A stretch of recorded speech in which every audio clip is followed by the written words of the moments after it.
Antwerp, Belgium, February 16th, 2003. It was a quiet Sunday morning in the city's Diamond District, the most heavily guarded square mile on Earth.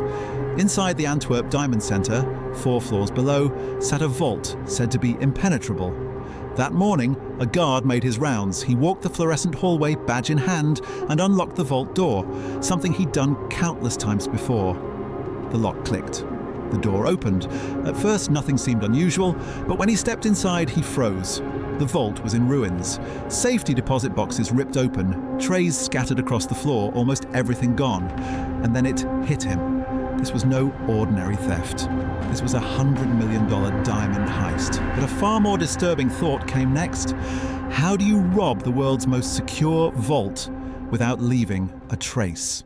But to understand how this could even be possible, you need to know what kind of fortress this vault really was.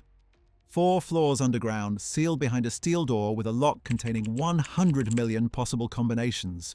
To get inside, you needed not 1 but 2 keys. One held by the guard, the other by the Diamond Centre itself. Even then, there was a magnetic sensor on the door. If the door moved without the system being properly disabled, the alarm would trigger instantly. Inside, motion detectors covered the room in every direction. Heat sensors could detect even the slightest change in temperature. Infrared beams lined the ceiling. A seismic sensor could pick up drilling or tampering. And all of it was wired directly to the police station just a few streets away. In total, there were at least 10 different layers of security. The system was designed so that even if one failed, the others would catch you. It was called impenetrable for a reason. But there was one man who thought differently. His name was Leonardo Notarbartolo. To the world, he was a successful jeweler from Turin, Italy. Well-dressed, polite, with years of experience in the trade. In Antwerp, no one looked twice at him. What they didn't know was that Leonardo wasn't here in Antwerp to buy diamonds. He was here to steal them. Months before the heist, he rented an office inside the Diamond Centre itself. He paid rent on time, shook hands with traders, and blended in as just another dealer in the world's most prestigious diamond hub. His cover gave him everything he needed: access to the building, familiarity with security routines, and, most importantly, trust. But Leonardo couldn't pull this off alone. For a job this size, he needed specialists, men who had worked with him before, each with a skill that could break open the impenetrable vault. He gathered a crew which had a genius precise enough to crack any mechanism, the magician who could disable alarm systems in seconds, the forger who could copy any key down to the smallest detail, all handpicked from Italy, forming what police would later call the School of Turin. Together they began the most important phase of the operation: planning. Leonardo used his jeweler's cover to take photos of the building, the doors, the locks, even the vault entrance. Outside, his crew spent weeks watching every detail. The guards' rotations, when deliveries were made, when trash was taken out. They were patient, methodical. The gang rented a warehouse outside Antwerp, where they did all the preparation and even built an exact replica of the vault from all the information Leonardo gathered from inside. Here they rehearsed the break-in over and over until they could run it in their sleep. Every angle was considered, every weakness studied, every move timed to perfection. Now it was time to break into the real vault in Diamond Centre. On the night of February 15th, 2003, the streets of Antwerp's Diamond District were quiet. Security cameras watched from every angle, but no one noticed the 4 men slipping inside the Diamond Centre. Leonardo's plan was already in motion. The first obstacle was the cameras. The magician had prepared a simple trick, a can of hairspray. He coated the camera lenses one by one, blinding them without setting off alarms. Next came the infrared heat sensors.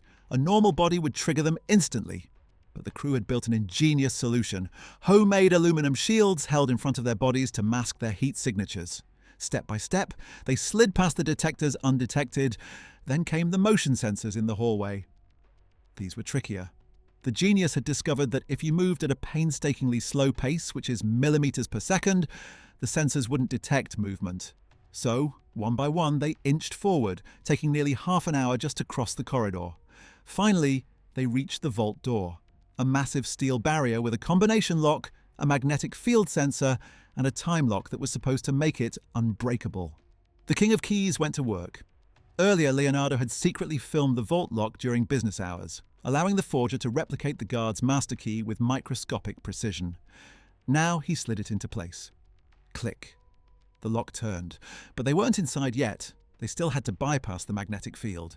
The genius had built a custom wooden block wedged against the sensor that kept the alarm circuit closed even as they opened the door. Slowly, the vault swung open. Before them lay 189 safety deposit boxes filled with diamonds, gold, and cash. Billions in wealth stored 4 floors underground. The School of Turin went to work. With drills and lockpicks, they tore open box after box, working for hours in total silence. By the time they were done, they had stuffed duffel bags with more than $100 million in jewels. And then, just as quietly as they had arrived, they vanished into the night. Sunday morning, February 16th. When the security guard opened the vault, what he saw was devastation. Box after box had been ripped open. Diamonds, gold, cash, all gone. The vault wasn't messy, it was empty. By the time police arrived, the scale of what had happened became clear. Nearly every box had been cleaned out. The thieves hadn't just broken into a vault, they had humiliated an entire industry built on secrecy and security. Within hours, the press had a name for it: the heist of the century. An impenetrable vault, 4 floors underground, robbed in a single night. And the thieves had vanished without a trace. But the Leonardo and the crew hadn't vanished completely, because not long after, investigators stumbled upon a clue, one that would unravel the entire operation. The crew slipped out of the diamond center carrying bags so heavy they could barely walk. Billions in stones and gold hauled through the quiet streets of Antwerp under the cover of night. But with every heist, the hardest part is never getting in. It's getting away. To cover their tracks, Leonardo drove the loot to a rented apartment just outside the city, where the men divided the diamonds. The plan was to vanish back into Italy before anyone knew what had happened. But there was a problem. They had evidence: food wrappers, half-eaten sandwiches, soda cans, latex gloves, drills, even tape with Leonardo's fingerprints. Too much to take with them. So they stuffed everything into garbage bags and drove into the Ardennes forest. In the middle of the night, Leonardo panicked. Instead of burning the trash like they had planned, he dumped the bags into the woods and drove off. The next morning, a local landowner spotted the litter on his property. Suspicious, he called the police. When investigators opened the bags, it was like a gift: receipts, surveillance photos, tools used to break into the vault, and then, the strangest clue of all, a half-eaten salami sandwich with Leonardo's DNA on it. In one careless mistake, the School of Turin had given themselves away. Detectives retraced every step. They pulled security footage from the Diamond District and found Leonardo's black Peugeot parked outside the Diamond Centre the night of the heist. They traced it to a rented apartment in Antwerp, the same apartment neighbours remembered seeing strange men come and go from at all hours. On February 18th, just 3 days after the heist, police stormed Leonardo's rented apartment. Inside, police discovered hidden cameras Leonardo had set up to study guard routines, maps of the Diamond District, surveillance notes and tools used in the break-in. The evidence from the forest, combined with the surveillance footage and apartment records, was overwhelming. Piece by piece, the puzzle came together. The supposed perfect heist had cracks, and those cracks led straight back to Leonardo Notarbartolo. Leonardo Notarbartolo was arrested, along with several members of his crew, later dubbed the School of Turin. The trial dragged on for years, but the verdict was clear. In 2005, Leonardo was sentenced to 10 years in prison for orchestrating what became known as the world's greatest diamond heist. His accomplices received similar sentences. Yet despite the convictions, one thing was never recovered: the diamonds. Of the estimated $100 million worth of jewels stolen that night, almost nothing was ever found. Police believed the crew had smuggled the diamonds back to Antwerp's underground dealers within hours of the heist, before investigators even knew what had happened. Once diamonds are cut and sold, they were untraceable. Leonardo himself claimed that the heist wasn't even his idea.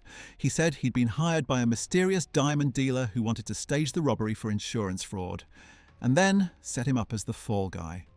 Authorities never proved this, but it added another layer of mystery to an already unbelievable crime. To this day, the Antwerp Diamond Heist is remembered not just for the staggering value of the loot, but for the precision of the plan. A vault said to be impenetrable, the most secure square mile on Earth. And yet, a small crew from Turin walked in and walked out with a fortune. It was, as investigators later admitted, the heist of the century.